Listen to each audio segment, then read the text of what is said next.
to do things a little bit differently in this episode of This Old Airplane as well. I'd like to introduce you to my beautiful co-pilot. Hi everyone. All right, see, and then this is our airplane mascot, Mini-Me. Mini-Me, look at Mini-Me. There we go. All right, so, and Erica's been Erica or Edith. She goes by Edith. both. Edith has been putting up with my aviation habit for a couple of decades now. So, thank you, sweetie. You're welcome. All right. And so by popular demand, one of the things that I figured I'd do this week's video on is people have asked me how I do plastic repairs. Now, primarily, I mostly deal with Cessna stuff because that's really my upbringing, and most of my expertise is in that. But it can be, the methods that we're going to talk about today can be used on any airplane that uses ABS plastic or thermoplastic materials for the interior cabin, and to a certain degree for some of the non-structural parts on the outside of the airplane.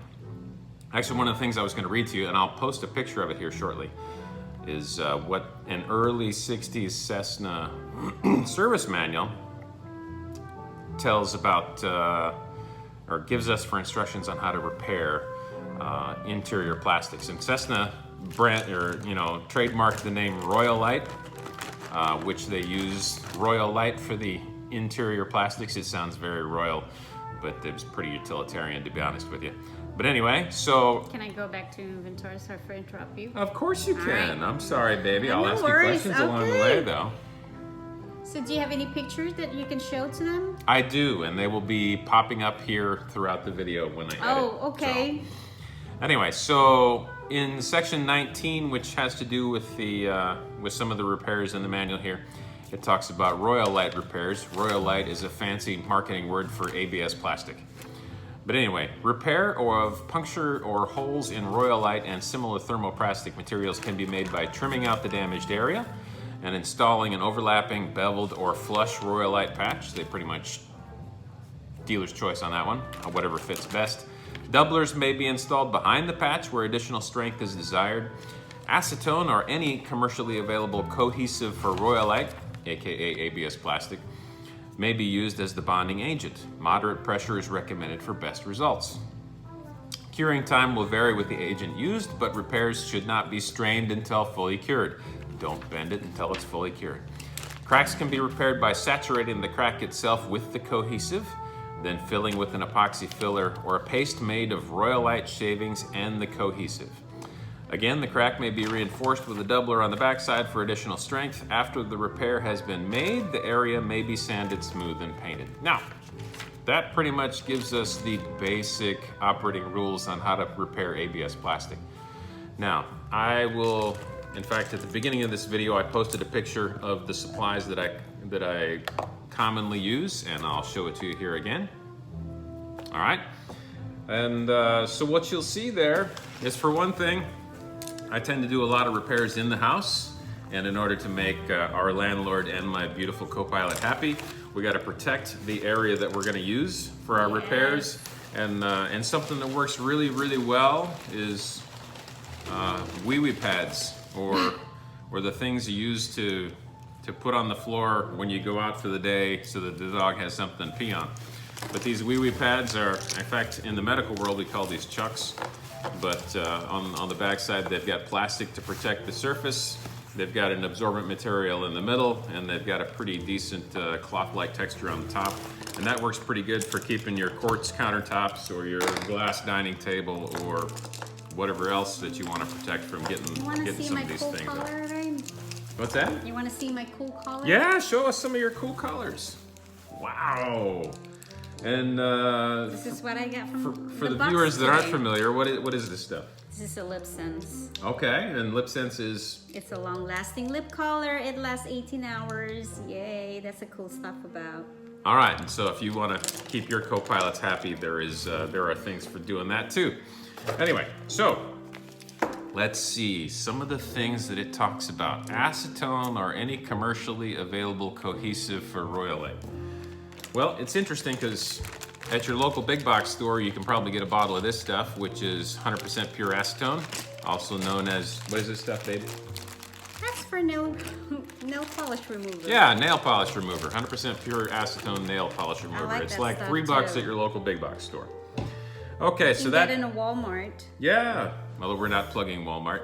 Any big box store that you loud. want, you can find that kind of stuff. But anyway, so cohesive or solvent, because you're pretty much solvent welding your ABS plastics together. Okay, so that's one of the good things we use. Occasionally, we'll use other pieces of ABS plastic. I have some on the back, but I forgot to bring them out. But I get on Amazon.com and I find sheets of ABS plastic in the appropriate thickness that can be used for different kinds of repairs. Say you have an instrument panel overlay and you want to patch one of the holes in it. That's a pretty easy thing to do. If you've got a curved item, it's actually really easy to heat it up with a heat gun and bend it to a particular shape.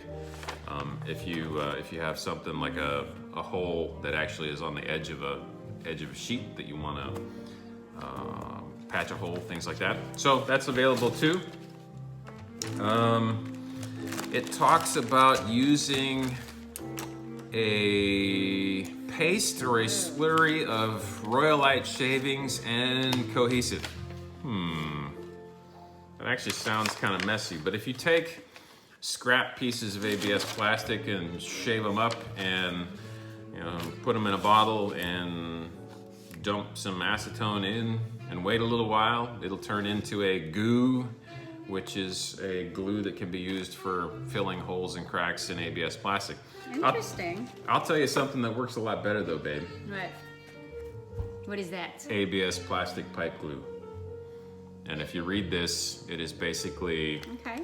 solvent and ABS plastic in a convenient can. It's already the right. Does it smell? It smells. What's it smell like, baby? Go. Not too close.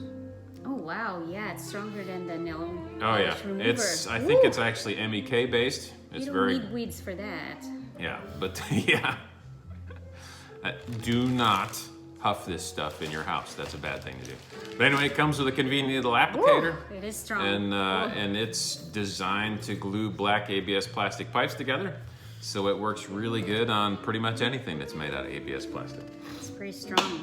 I use this as kind of a resin to reinforce crack repairs and things like that. And another thing that I find that works really well is, Can I say something? yeah, babe. For whoever have a very, very sensitive nose or smells, they need a mask.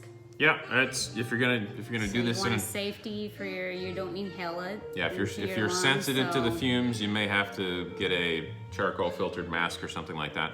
It cause you headaches or Always something. recommend, Wear a mask. anytime you're working with solvents or anything like that, I recommend nitro gloves, In a mask. and a mask, and at least a filtered mask to help you manage the fumes. Yeah. I will admit that I'm not very sensitive to this stuff, and I probably don't use that stuff as much as I should. Still though. But for your health, you protect should be for your health using and lungs. the appropriate personal protective equipment. Yes. Anyway, so one of the things that works really well for if you're going to use this as a type of resin or to reinforce the crack, one of the things that works really well to help bind that and provide some structural support to the crack as well is this. This is fiberglass sheetrock repair tape. It's actually sticky on one side. You trim it, stick it on the patch, put some of this resin on top of it. Doesn't work real well in curves and things like that because there's a limited amount of, it works okay in a curve, but in a sharp corner it wants to just lift on Does you. it stick? It's sticky, Oh, but okay. it's not very sticky. Not very sticky, so only one side is sticky and one is not. Yep, and Okay. it's kind of made for, it's made for sheetrock repairs, so it's usually sticks to a flat wall or a piece of paper, paper side on sheetrock. Okay. But anyway, you can use those two things almost like an epoxy repair, except it's an ABS plastic repair with a fiberglass reinforcement. Sometimes, and I forgot to bring it out, but if there's a hole or a crack or something where it seems like I need to glue those two pieces together, one of the methods I've used is we actually have a 3D pen, and that 3D pen and I'll post a picture of it here in just a minute. That 3D pen, some of the filaments that you get for a 3D pen are actually ABS plastic. So you just like a hot glue gun, but very, very tiny. You can actually get in and you can fill in a crack, or you can glue stuff to stabilize it before you put this kind of patch repair on it, and that will help you get things in the appropriate shape. But a new method I've tried just recently, because I just learned about this from another person on YouTube, and I will try and find that video and see if I can link it in the comments below. But super glue has been a gift and a sort of nemesis for my life. It's sensitive to moisture, so if you get it on your fingertip or get it on your skin, it's very easy to glue your fingers together. It is of value in certain types of repairs, but one of the things that I learned recently by watching somebody else's YouTube video, that super glue catalyzes almost instantly when you sprinkle a little bit of baking soda on top of it. And one of the things I did, there's going to be some pictures weaved into this video as well. There was a crack on a seat back that was cracked in a couple of different places, and I was able to use the super glue and the baking soda trick, and it instantly catalyzes, sticks that crack together. You can actually, it's sandable afterwards, so it's kind of cool, and you can help get things back in the right shape. And then I actually reinforced it with some of this other plastic pipe glue and some fiberglass tape when it was appropriate. Another thing that I have used just recently in a different plastic repair, if the plastics are brittle and beyond hope, sometimes you just got to replace it. Sometimes you got to bite the bullet and replace it. But what if you have a piece of plastic that nobody makes anymore?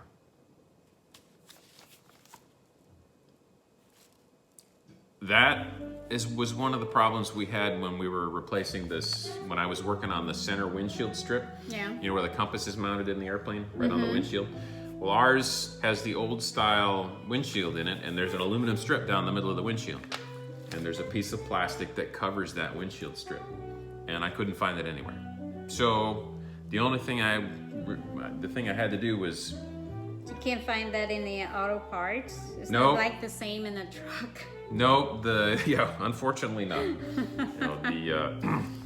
The National Aviation Parts Authority didn't stock that part either.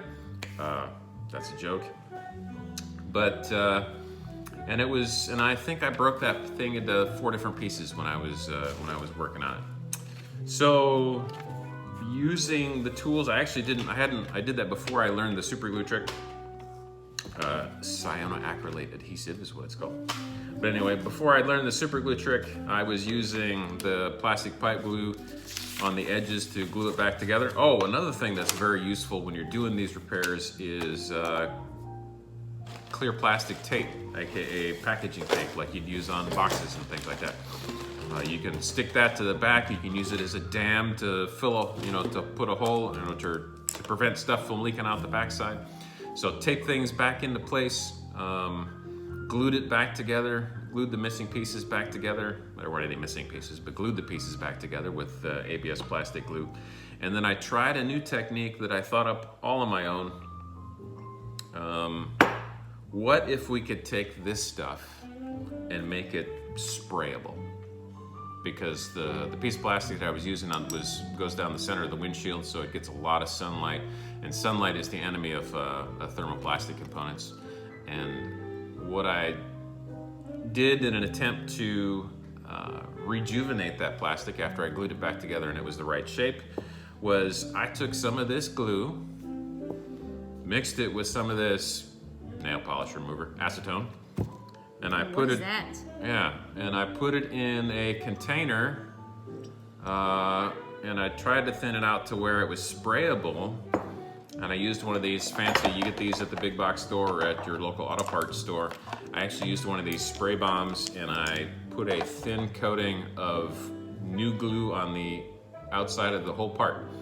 And that did a lot to actually rejuvenate that piece of plastic and make it usable until such time where we can change stuff around in the airplane and maybe not even okay. need that piece of plastic anymore. But that was an experiment that I did. It did work. I'll post a couple of pictures of what it looked like afterwards. And then, long story short, after you've done those repairs, they're kind of ugly, or they can be kind of ugly, because the plastics in our airplane are kind of a almond off-white color, and of course this glue is black, so it's obvious where it's been repaired. Although I have used, you can find this stuff in a clear, although I think this black stuff actually works a little bit better. But after that, you've got to do something to make them look good. So not Oh, so you spray that? yeah, so we used Okay. spray paint, and I find What that color is that? this is a satin almond color, Okay. and it works really well. There was actually a center console in our plane that was black, so we used a satin black on the lower center console of our Centurion.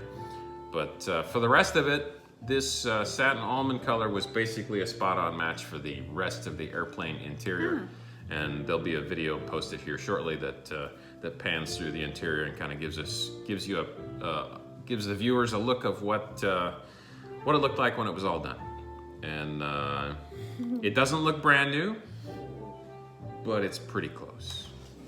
You know, it's and when you actually, we'll probably edit this right here. I'll paste into that other video, give it a few seconds. And then, so what you saw in that video was the final product, just shot probably a day or two ago, of all the plastics that have been repaired. Now, I have to apologize. One of the things that I'm very bad about is not taking the before shots. But suffice it to say that the airplane looked like it was pretty close to 50 some years old on the inside. The upholstery looked pretty good, did it? Yeah. Yeah, the upholstery was pretty good. The carpets were dirty. I took those out and cleaned them. The boys helped me. And we did some minor repairs on the actual upholstery, but the plastics looked pretty tired. And I showed you the video earlier. Yes, you did. The plastics look pretty good now, don't they? Yeah, So, looks good. so that was the end of the repairs. You can use these, like I said, you can, to a certain degree, if you have non-structural parts on the outside of the airplane, you can probably use a few of these tools to band-aid you to a repair. I had on our previous airplane, which was a Cessna Skyhawk, a 1967 model. Dr. Wolf, one of our friends from Washington, was helping me one day, helping me replace a light bulb on the tail. Okay. And it was one of the original plastics that was probably pretty close to 50 years old. And I left him unattended for a minute to go look for a screw, and he squeezed the piece of plastic that was on top of the rudder. It was the top rudder cap, and that thing came apart in about 15 pieces when he crushed it with his hand. And I initially made him collect up all those pieces. Wow. Because okay. I was going to make or repair that one. But after looking at the pieces I had left, because there was a piece probably about this big. Most of the pieces were this big or smaller. I realized that that was probably a really bad idea, since that was actually a piece on the outside of the airplane on a primary flight control surface. So, using some better judgment, I reconsidered and just bought a commercial replacement for that piece, off the shelf. And why? What? I was going to ask myself a question, but ask me this question. What? Why should I repair parts instead of replace them? Ask me that question. Yeah, why you? Well, that's an excellent question. That's an excellent question. But so an interesting thought. Sometimes they're so damaged you have to replace them. It's true. Okay. But what I find is usually the original plastics fit your airplane. Meaning, those are the ones that were in your airplane the whole time, and It's true. they've taken shape and they have a fit that fits your airplane. Most of the replacement parts don't come with any holes in them. So, like some of the plastics in the back of our airplane have I don't know, more than a dozen screw holes in them. So you have to add, And- if you get a new one, you have to add the hole. Yeah, if you get a new one, it's up to you, the installer, to fit that thing, because sometimes they're oversized. So you got to test fit it, trim it, test fit it, trim it. And then after you get it to where it fits, now you got to go back and figure out where all the holes for the screws or the mounting hardware are. And quite honestly, it can be more work to install a new piece than it can be to repair the old one. And that mostly I'm just cheap and I don't want to replace parts because interior plastics are expensive and they add nothing to the speed or the utility of the That makes airplane. sense. I mean, if you're really good at fixing, why not? Yeah, and then So, I kind of think I'm okay at fixing stuff. But anyway, so I hope you enjoyed this video. I know it was more commentary than anything. We'll post lots of pictures in the video, and you've probably seen them already because you're watching the final edit. But that's it for this week's edition of This Old Airplane. I want to thank my beautiful sweetheart for You're supporting welcome. the aviation habit, and even Mini-Me, who's She's right here. sleeping on our lap down here. Even Mini-Me enjoys the airplane, and she's been across the entire lower 48 states with us. Oh, she's just so sleepy. But Mini-Me and the boys and my beautiful co-pilot and I have really been enjoying aviation for many years now, and hopefully these tips will give you a couple of tricks to help keep aviation affordable for you. And that's it for this edition of This Old Airplane. Tune in to a future episode, hopefully next weekend. All right, that's it. See ya. bye, folks.